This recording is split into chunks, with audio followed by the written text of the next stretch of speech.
Lawrenceville Distilling, proud sponsor of Chalk Talk. Interception last week, I believe, here's the nickel that came in and yeah. Big play. Oh, there you go. Oh, thank you, Tara. This is lovely Tara. You can see her. Where is she? Italian Village Pizza. Come say hi to Tara. Get a piece of pizza. Get out of here. Thanks. See you. Bye. That's lovely Tara. Come see her at Italian Village Pizza. So I'm going to have some pizza while you tell me why offenses have problem with this Steelers defense. Excuse me, Mike.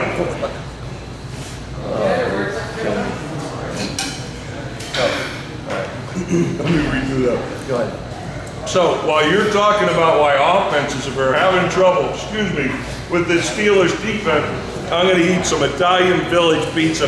Go ahead. Well, you obviously talk about T.J. Watt, and he's the guy that when you're a quarterback, when you're the offense. You want some? No, you're coming up, and maybe later. You're coming up, and you're going to identify where he's at all times. Where is T.J. Watt? Which now you got to get the back over to Chip. Or you're got to slide your protection that way, which is opening things up for the second-year guy, Nick Herbert, who's doing some big things.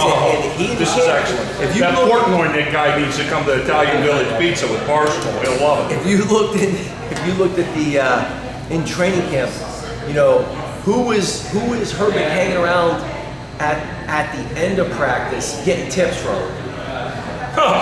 Debo himself. Yes, right, with that underneath hook that James Harrison practice and showing work with him after practice. And so now you've got T.J. Watt on one side, you've got Herbert on the other side, you've got Hayward, you've got all those guys. And then to me, the guy that really, those two guys, obviously that D-line is huge. The secondary's been, Porter's been doing good, Jackson's been doing good, but to me, the other guy, Patrick Queen, linebacker, and he's a thumper. And Peyton Willis. Those two linebackers. Peyton Willis can cover you. Yep. He can run. To me, he's kind of like the modern day Brian Urlacher. He's big. He's fast. He can move. He's a 4-4 guy. He can cover, slot receivers. He can cover tight ends. He can come up and thump you. He is taking on blocks. He's a run support guy. But Patrick Queen. Every time you see the run play, he is around the football. He likes to hit. Patrick Queen likes to hit people. And in case you didn't know it, even though James Daniel is wearing that stupid cap on the sensitivity cap on his head, Patrick Queen is old school like Jack Lambert, Dick Butkus. He will knock the snot out of you. So when you've got this combination of TJ over here, Cam Hayward looks beautiful, ageless this year. Now Mike, it has been a long dry spot at inside linebacker for the Steelers. The rookie, Peyton Wilson. Only an upside with him. Now you also, Eldrin Roberts, he's a thumper. With Patrick Queen. This defense has not only kept him in the game, I think it is sustainable, barring injury, to only get better throughout the season. I think Patrick Queen's the guy, because I think what that does is him being around the football.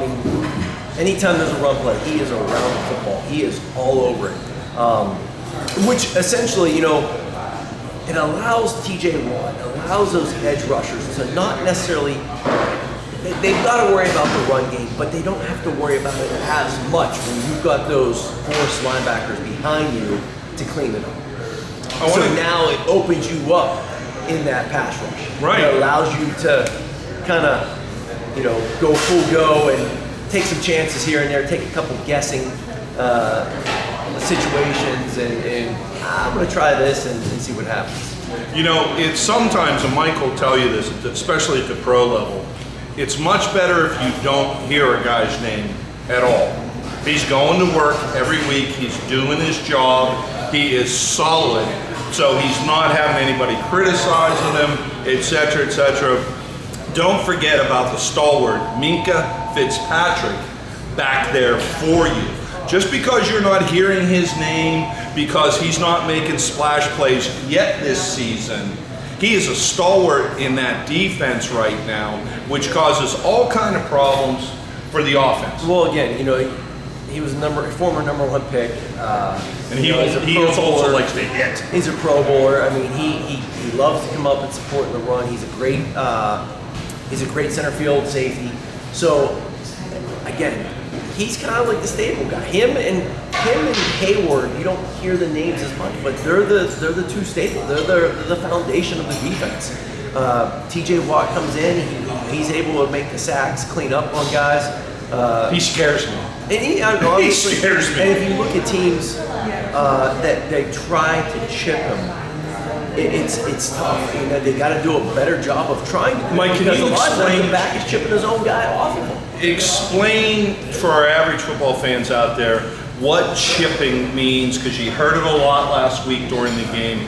When an offensive lineman is trying to chip TJ Watt, what are they trying to accomplish? What are they doing there? Well, no, the O-line's trying to protect him. What they're trying to do is bring the back over to, you know, a lot of times the line will slide one way. You know, you got man on man, big on big. They're passing off the stunts. But, you know, when you're going one-on-one with the tackle, TJ Watt's coming off that edge, the running back essentially looks to any blitzing linebacker he's got to pick up. However, if no one blitzes, which the Steelers don't have to do because they're able to get that pass rush without the blitzes, now, instead of that, typically most offenses, that back is like, all right, my guy didn't come, I can get out in the route and do my thing.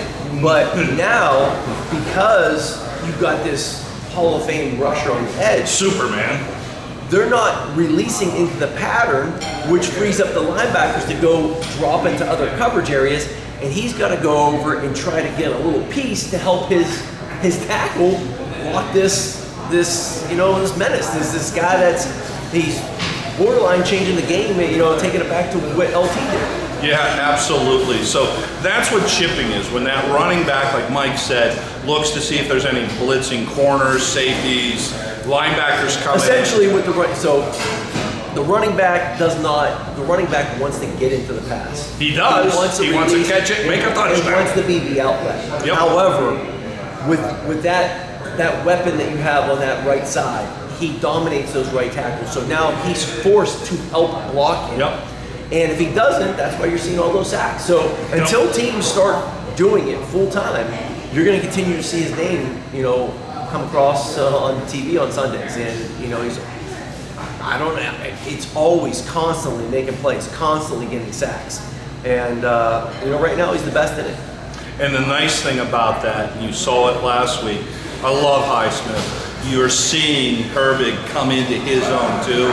When they've got to chip TJ Superman Watt with that running back, that leaves that other side wide open, and they go hunting and they go eating, and they did last week, baby. And so when they do that, you know, you've got Highsmith and you've got Herbig, and you see those guys starting to step up and make plays. Well, now all of a sudden, you know, TJ Watt doesn't know how to go, you know, 70% of the play. Doesn't know how to go. He's going 100% not of in the his play. DNA. So he will get gas. So every once in a while, on third down, he was out of the game, or on second down, he was out of the game, but it's because the other guys are stepping up and making plays. And now you see the defensive coordinators, the head coach, hey, I trust this guy to go in and create a pass rush as well. So it's allowing, you know, TJ Watt, it allows him to get a break, a little breather, one or two plays, and get back in at 100% energy level and go get it. Love it. All right, we got a great audience here at Italian Village Pizza today. While we're filming, the folks are coming in for lunchtime. Anybody have any questions? You, sir, you keep looking like you got something on your mind. What kind of questions you got for Mike?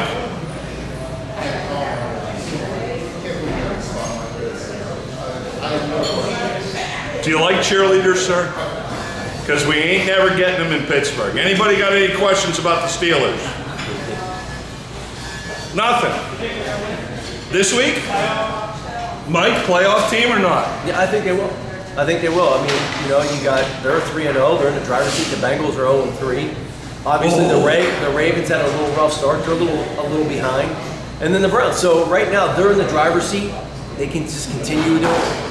Right now, it looks like they're going to win the division. To me, they just got to play smart, complementary football. Don't turn it over. Rely on the defense. Rely on the run game. I like Fields. I think his mechanics are good. I think he adds an extra dimension to the game. I think he's great. I think he can just continue to improve each week. He's a little split second late trusting his reads. He's got to just trust it. But, you know, he kind of waits to see those receivers' eyes. But once he starts to learn to trust a little bit, you'll see him progress as the season goes on. And you see it each week. You know, this past week he was 78%, over 200 yards passing. So that's what else do you want? What do you like so far this season? I don't like Broderick Jones. I don't like playing him out of position because long moves on picking for eggs. I do like Fields. I like our defense. I like how they stepped up. Oh, yeah. I think what it is it's more team football. It's not the flashy, let's just air it out, chuck it around. It's like, hey, let's play complementary football. Let's play smart.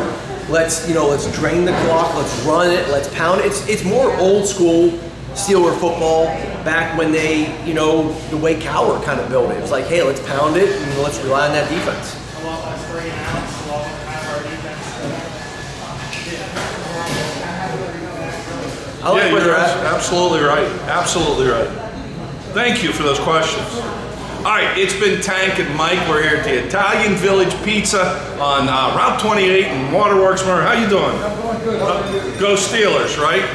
Join us every Tuesday night at 7 o'clock. The old tanker and the former NFL quarterback Mike McMahon here. We're going to be talking Steelers football. We love talking to the fans. Come down every week.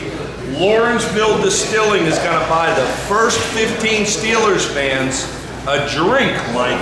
First children, 8, 10 and under, get a free No, I'm joking. You know I'm joking. The adults, the first 15 in every week, get a free drink from Lawrenceville Distilling. That's a good deal. You get to come down, you get to meet me, him not so much, and of course, you get to eat great Italian. This is so good. That guy, Portnoy, you gotta come to Italian Village Pizza. All right, I gotta go. Goodbye. You can finish that if you want.